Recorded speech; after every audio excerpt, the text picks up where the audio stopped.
Thalassaemia discuss कर रहे हैं हम, ये एक डिसीज़ है। तो thalassaemia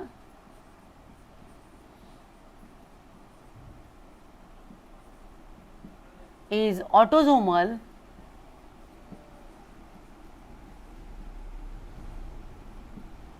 inherited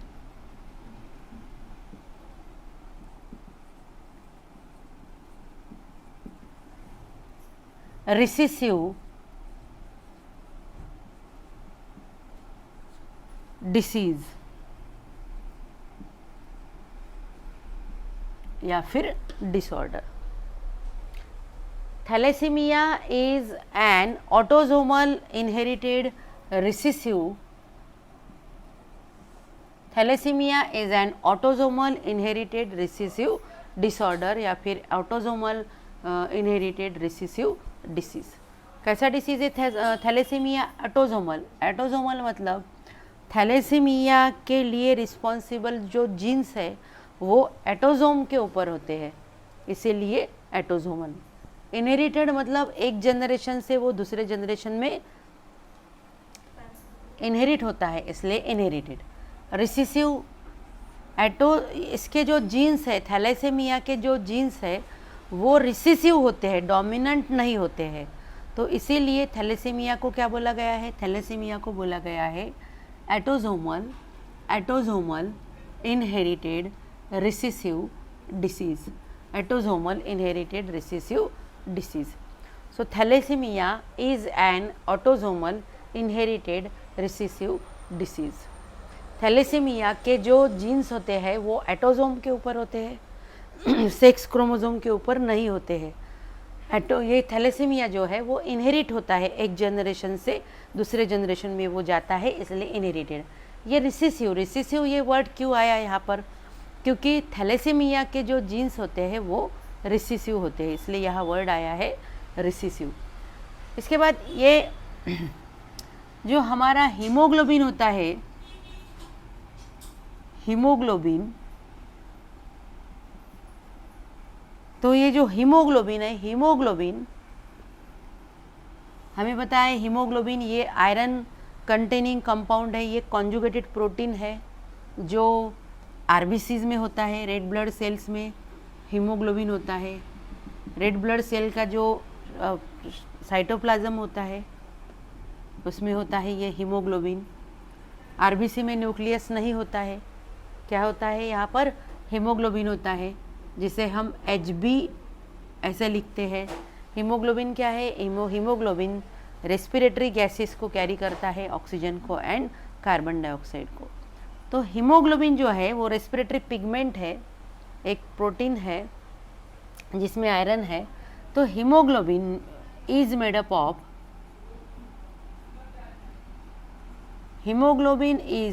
of 4 polypeptide chains. Haemoglobin 4 polypeptide chains से बनता है। हीमोग्लोबिन में 4 पॉलीपेप्टाइड चेन्स है। पॉलीपेप्टाइड तो आपको समझ में आ गया, जिसमें बहुत सारे पेप्टाइड बॉन्ड्स होते हैं, पॉलीपेप्टाइड चेन्स जो अमीनो एसिड्स से बनी हुई होती है। तो ये जो 4 पॉलीपेप्टाइड चेन्स है, इसमें जो 2 प्रकार की चेन्स है, ये 4 पॉलीपेप्टाइड चेन्स है, इसमें 2 प्रकार की चेन्स है। एक है अल्फा चेन्स, दूसरी है बीटा चेन्स। कितने प्रकार के चेन्स है उसमें? 2 प्रकार के, alpha chains and beta chains. ये जो अल्फा चेन्स है, अल्फा चेन्स होते हैं 2, बीटा चेन्स होते हैं 2। समझ में आया? अल्फा चेन्स कितने होते हैं? 2 होते हैं। बीटा चेन्स कितने होते हैं? 2। इस तरह से हीमोग्लोबिन में कितने चेन्स होते हैं? 4। हीमोग्लोबिन के हर एक मॉलिक्यूल में हीमोग्लोबिन का हर मॉलिक्यूल 4 पॉलीपेप्टाइड चेन्स से बनता है। 4 पॉलीपेप्टाइड चेन्स में 2 अल्फा चेन्स है एंड 2 बीटा चेन्स है। So haemoglobin, it is a respiratory pigment, it is iron containing compound, it is a conjugated protein which is present in the stroma of RBCs. So it carry respiratory gases, it is red in color and it is made up of 4 polypeptide chains. 4 polypeptide chains. So out of these 4 polypeptide chains, 2 are alpha chains and 2 are beta chains. Isn't it clear? Any difficulty, any problem? Next point ले लेंगे। ये जो alpha chains होते हैं, alpha chains का जो synthesis है, listen here, alpha chains का सिंथेसिस करने के लिए जो जीन्स रिस्पॉन्सिबल होते हैं वो अलग होते हैं। बीटा चेन्स का सिंथेसिस करने वाले जो जीन्स होते हैं वो अलग होते हैं। देखो ये जो अल्फा चेन्स है, अल्फा चेन्स ये प्रोटीन है। पॉलीपेप्टाइड मतलब क्या है? ये प्रोटीन है। प्रोटीन है मतलब इसमें क्या होगा? अमीनो एसिड का एक स्पेसिफिक सीक्वेंस होगा और उस सीक्वेंस को कौन डिटरमाइन करेगा बेटा? उस सीक्वेंस को डिटरमाइन करेगा जीन्स। और जीन्स कहाँ होते हैं? जीन्स होते हैं डीएनए पे। डीएनए किस में होता है? डीएनए होता है क्रोमोसोम में। तो देखिए ये जो अल्फा चेन्स है, ये पॉइंट ज़रा आप अच्छे से कंसंट्रेशन से देखिए। Synthesis of alpha chains, synthesis of alpha chains controlled by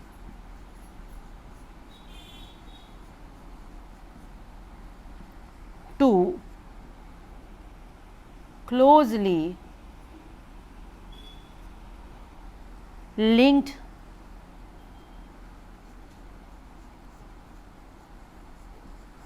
genes, closely linked genes on 16 chromosome. Synthesis of alpha chains controlled by 2 closely linked genes on 16 chromosome. यहाँ हम सेल के कैरियोटाइप ड्रॉ करते हैं। पहला pair, second, third, fourth, fifth, sixth, seventh, 8, 9, 10, 11, 12, 13, 14, 15, देखिए 16 आ गया, 17, 18, 19, 20, 21, 22 and 23। इसमें देखिए ये 16 नंबर का क्रोमोसोम पेयर दिख रहा हमें। 1, 2, 3, 4, 5, 6, 7, 8, 9, 10, 11 ये हमें दिख रहा है यहाँ पर 11 नंबर का क्रोमोसोम। तो अल्फा चेन को जो जीन्स कंट्रोल करते हैं, अल्फा चेन का सिंथेसिस जो जीन्स कंट्रोल करते हैं, वो जीन्स क्लोजली लिंक्ड जीन्स है और वो 2 जीन्स है, HbA1, HbA2। कितने जीन्स कंट्रोल करते हैं अल्फा जीन का सिंथेसिस? अल्फा चेन्स का सिंथेसिस 2 जीन्स कंट्रोल करते हैं। 2 जीन्स कौन से होते हैं? वो होते हैं HbA1 एंड HbA2। समझ में आया? अल्फा जीन का सिंथेसिस कौन से जीन्स कंट्रोल कर रहे हैं? 2 jeans, HbA1 and HbA2। HbA1 and HbA2। HbA1 and HbA2 ये क्लोजली लिंक्ड जीन्स है। मतलब क्लोजली लिंक्ड जीन्स मतलब ये जीन्स सेपरेट नहीं होते हैं। हमने इसके पहले ही लिंक्ड जीन्स ये स्टडी किया है। तो क्लोजली लिंक्ड जीन्स मतलब ये लिंक्ड है, नज़दीक नज़दीक है ये। और कौन से क्रोमोसोम के ऊपर होंगे ये जीन्स? ये होंगे 16 क्रोमोसोम के ऊपर। तो 16 क्रोमोसोम, यहाँ हमें 16 क्रोमोसोम नंबर, मैंने यहाँ देखिए, यहाँ दिख रहा है आपको, यहाँ ये 16 क्रोमोसोम है। ये 16 क्रोमोसोम जो है, इस 16 क्रोमोसोम के ऊपर ये दो जीन्स होते हैं, HbA1 एंड HbA2। समझ लो, ये HbA1 है, ये है HbA2। इस पेयर को ज़रा बाहर निकालेंगे बेटा। देखिए ये 16 नंबर की पेयर है क्रोमोसोम की, यहाँ पर ये 16 नंबर की पेयर है, समझ लो क्रोमोसोम की। तो ये है जीन HbA1, तो ये है नज़दीक नज़दीक है दोनों भी जीन, HbA2। इतना आया समझ में? Next point, beta chain. Beta chain का जो सिंथेसिस है वो एक सिंगल जीन कंट्रोल करता है। Synthesis of beta chain is controlled by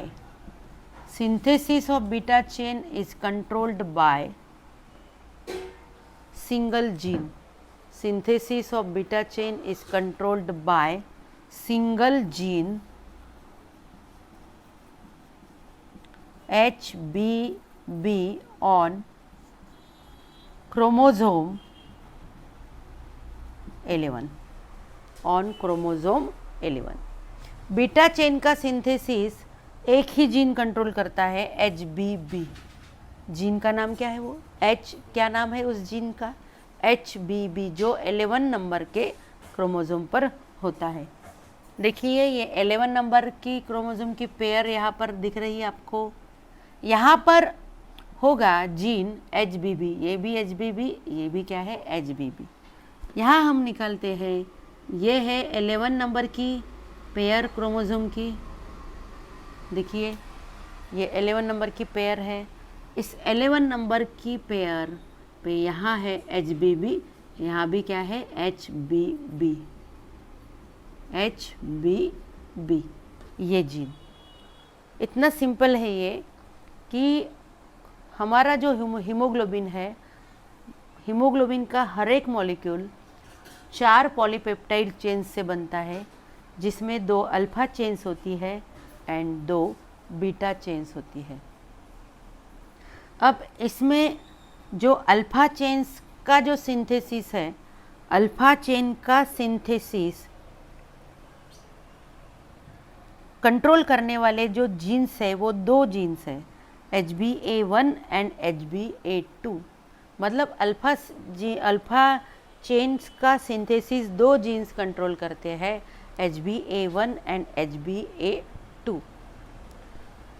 and ये 2 जीन्स क्या है? क्लोजली लिंक्ड, मतलब इनकी ये नज़दीक नज़दीक होते हैं। कौन से क्रोमोसोम के ऊपर होंगे? वो 16 जो क्रोमोसोम है, 16 नंबर का जो क्रोमोसोम है, उस 16 नंबर के क्रोमोसोम पर ये होते हैं। ये देखिए 16 नंबर का क्रोमोसोम मैंने यहाँ पर भी दिखाया है।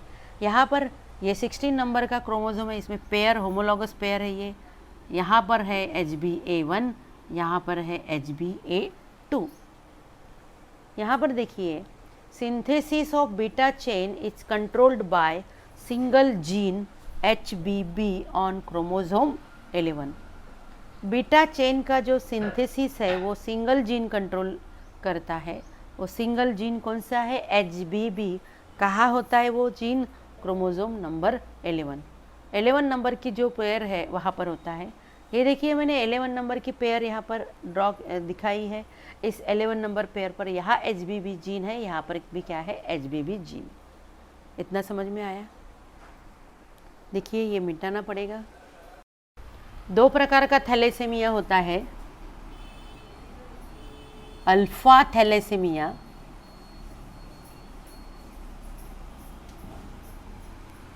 and beta thalassemia. 2 types of thalassemia.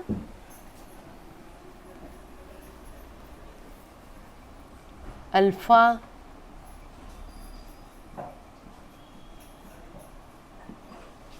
Thalassaemia and beta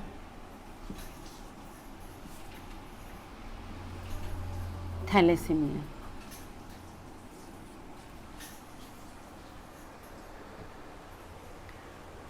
thalassaemia जो है ये है क्वांटिटेटिव प्रॉब्लम, क्वालिटेटिव प्रॉब्लम। क्या है ये? Qualitative problem. So alpha thalassaemia and beta thalassemia, these are two types of thalassemia. Alpha thalassemia में क्या होगा कि जो अल्फा चेन है, 4 चेन है हीमोग्लोबिन में, 1, 2, 3 एंड 4।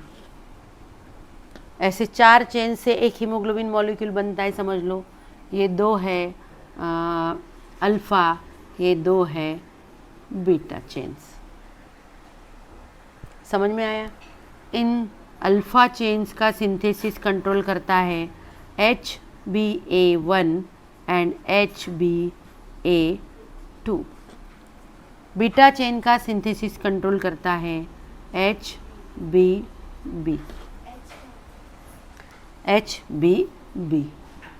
ये होता है क्रोमोसोम नंबर 16 पर। ये दो जीन्स होते हैं क्रोमोसोम नंबर 11 पर।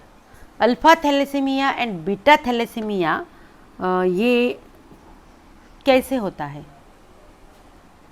ये जीन्स के ऊपर डिपेंड है। हीमोग्लोबिन के मॉलिक्यूल में अगर ये चेन अल्फा चेन 4 चेन है, इसमें से ये चेन कम बनी, तो देखिए प्रॉब्लम किस तरह से इसमें स्ट्रक्चरल प्रॉब्लम आ जाएगा। ये चेन बराबर है, अगर ये चेन कम बनती है तो भी ये कौन सा थैलेसीमिया हो गया? अल्फा थैलेसीमिया हो गया। देखिए इसका सिंथेसिस कम हो गया, अल्फा थैलेसीमिया। ये नॉर्मल है। देखिए इसे क्या बोलेंगे हम? बीटा थैलेसीमिया, क्योंकि इसमें बीटा चेन का सिंथेसिस कम हो गया। ऐसा भी हो सकता है। अब ये देखिए इसमें बीटा चेन का सिंथेसिस कम हो गया। 4 जो चेन्स है, 4 चेन का सिंथेसिस अगर बराबर होता है तो नॉर्मल होगा वो पर्सन। लेकिन अगर इसमें कोई भी जो चेन है, उस चेन का सिंथेसिस अगर कम होता है तो कौन सी चेन का सिंथेसिस कम हो रहा, इसके ऊपर डिपेंड करेगा टाइप कौन सा है। अल्फा चेन का सिंथेसिस अगर कम हो रहा तो अल्फा थैलेसीमिया, बीटा चेन का सिंथेसिस अगर कम हो रहा तो बीटा थैलेसीमिया। इससे क्या होगा? हीमोग्लोबिन का जो सिंथेसिस है इसके ऊपर इफेक्ट होगा। हीमोग्लोबिन का सिंथेसिस कम होगा, हीमोग्लोबिन कम बनेगा। तो alpha thalassaemia and beta thalassaemia, so इस किसके ऊपर डिपेंड करता है? ये depends on synthesis of alpha chain and beta chain. किसके ऊपर डिपेंड करता है? Synthesis of alpha chain and beta chain. Alpha chain कम बनती है तो अल्फा थैलेसीमिया, बीटा चेन कम बनती है तो बीटा थैलेसीमिया। इस तरह से समझ में नहीं आ रहा क्या? कुछ डिफ़िकल्ट हो लग रहा? अल्फा थैलेसीमिया में क्या होगा? अल्फा चेन कम बनेगी, चारों भी चेन बराबर चाहिए, जो भी उनका परसेंटेज है। चारों चेन का सिंथेसिस बराबर चाहिए, प्रोपोर्शनेट चाहिए। कोई भी चेन कम बनती है, अब कोई भी मतलब इसमें है ना alpha and beta chain, alpha chain का सिंथेसिस कम होगा तो उसे हम अल्फा थैलेसीमिया बोलेंगे। बीटा चेन का सिंथेसिस कम होगा तो हम इसे बीटा थैलेसीमिया बोलेंगे। अल्फा चेन का देखिए, अगर इसमें जो 2 जीन्स है, अल्फा चेन का सिंथेसिस कंट्रोल करने वाले 2 जीन्स है, HbA1 and HbA2। Beta chain का सिंथेसिस करने वाला एक ही जीन है, HbB। तो इसमें से ये जीन अगर फॉल्टी होता है, इस जीन में कुछ डिफेक्ट डेवलप होता है, तो इससे अल्फ़ा चेन का सिंथेसिस कम होगा। इस जीन में अगर डिफेक्ट होता है तो इसमें इसी से भी अल्फ़ा चेन का सिंथेसिस कम होगा, तो अल्फ़ा थैलेसीमिया होगा। इस जीन में अगर डिफेक्ट होता है तो बीटा चेन का सिंथेसिस कम होगा, उससे होगा बीटा थैलेसीमिया। तो इस तरह से ये alpha thalassemia and beta thalassemia. लेकिन ये थैलेसीमिया होता क्यों है? तो इसका कारण है thalassemia is caused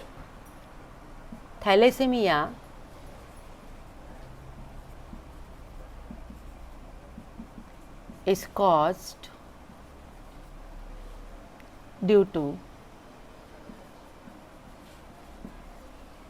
alteration or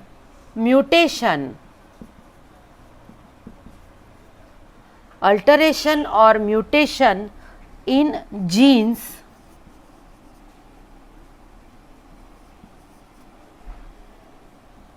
responsible for synthesis of alpha chains and beta chains. So it depends on synthesis of alpha chain beta chain, ये पहले ही बता दिया मैंने। थैलेसीमिया क्यों होगा? Thalassemia is cause due to alteration और mutation in genes. ये जो जीन्स है, ये 3 jeans HBA, HBA1, HBA2, HBB, ये जो 3 जीन्स है, इन 3 जीन्स के ये 3 जीन्स का जो सिंथेसिस है, इन 3 जीन्स के सिंथेसिस में ये 3 जीन्स जो है, ये 3 जीन्स में अगर म्यूटेशन होता है, जो 3 जीन्स है, इन 3 जीन्स पे अगर म्यूटेशन होता है, अल्टरेशन होता है, उनमें जो सीक्वेंस है वो सीक्वेंस अगर अदल बदल होते हैं, चेंजेस होते हैं उनके सीक्वेंसेस में, तो थैलेसीमिया होगा। अब ये 3 जीन्स रिस्पॉन्सिबल किसके लिए है बेटा? For the synthesis of alpha chains and beta chains. इस जीन में अगर होता है म्यूटेशन तो अल्फा थैलेसीमिया होगा, इस जीन में म्यूटेशन होता है तो अल्फा थैलेसीमिया होगा, इस जीन में म्यूटेशन होता है तो अल्फा थैलेसीमिया होगा। लेकिन इससे बीटा थैलेसीमिया होगा, बराबर है। लेकिन इससे क्या होगा? Affect the synthesis of haemoglobin.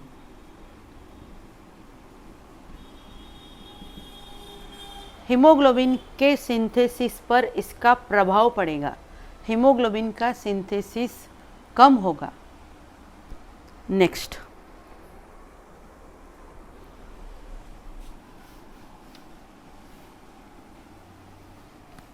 Thalassaemia का जो पेशेंट होता है उसमें कुछ सिम्टम्स दिखते हैं, वो सिम्टम्स हम देखेंगे।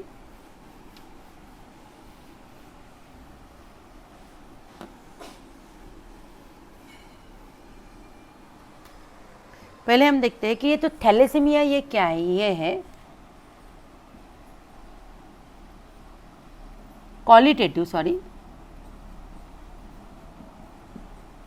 ये क्वालिटेटिव प्रॉब्लम है सिंथेसाइजिंग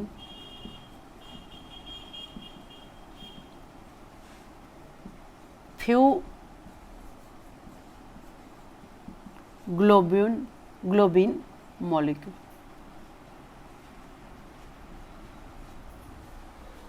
इसमें ग्लोबिन मॉलिक्यूल जो है वो कम प्रोड्यूस होते हैं, तो ये क्या है? क्वालिटेटिव प्रॉब्लम है जिसमें ग्लोबिन मॉलिक्यूल्स जो हीमोग्लोबिन में होते हैं ना, ग्लोबिन मॉलिक्यूल्स, प्रोटीन मॉलिक्यूल्स, वो कम प्रोड्यूस होंगे, फ्यू ग्लोबिन मॉलिक्यूल्स। तो जो पेशेंट है थैलेसीमिया का, वो पेशेंट जो सिम्टम्स शो करता है वो सिम्टम्स हम देखेंगे।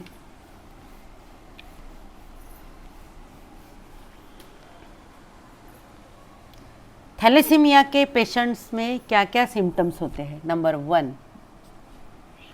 पहला सिम्टम है इसमें डार्क यूरिन।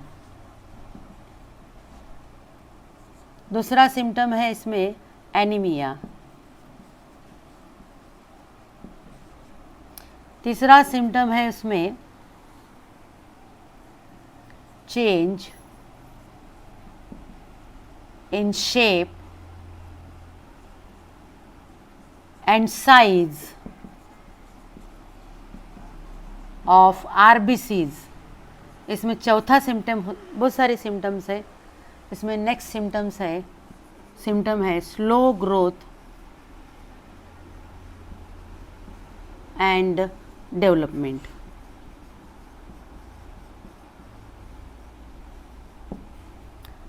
तो जो पर्सन इससे अफेक्ट हुआ है, जिसको थैलेसेमिया है, वो पर्सन में ये सिम्टम्स होंगे। डार्क यूरिन होगी उसमें काय कोणतं? एक बचा है, सॉरी। इसमें होगा एक पेल येलो स्किन, एक बचा था सिम्टम। तो ये सिम्टम्स शो करेंगे। कौन बेटा? थैलेसीमिया का पेशेंट। इसमें डार्क यूरिन, जो यूरिन होगी यूरिन का कलर डार्क होगा। एनीमिया, हीमोग्लोबिन कम होगा। इसमें change in size and shape of RBC, RBCs का शेप एंड साइज में चेंज होगा। Slow growth and development, and इसकी जो स्किन है वो कैसे होंगी? पेल येलो स्किन, मतलब स्किन निस्तेज होगी, त्वचा कुछ इसमें ग्लोइंग नहीं होगा। पेल येलो स्किन, क्योंकि इसमें हीमोग्लोबिन कम है, एनीमिया रहेगा। तो थैलेसीमिया के पेशेंट को मैसिव ब्लड ट्रांसफ्यूजन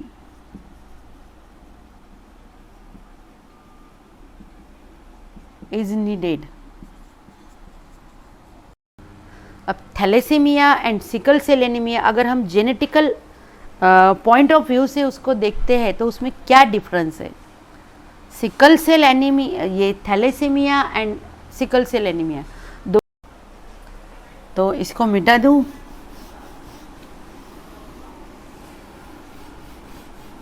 तो thalassemia differ from sickle cell anaemia. Sickle cell anaemia से अलग है ये। सिकल सेल एनीमिया क्या है? ये भी क्वालिटेटिव प्रॉब्लम है। ये भी क्या है? Qualitative problem. Thalassemia functionally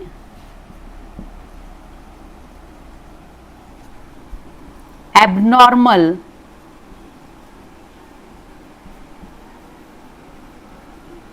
globin molecules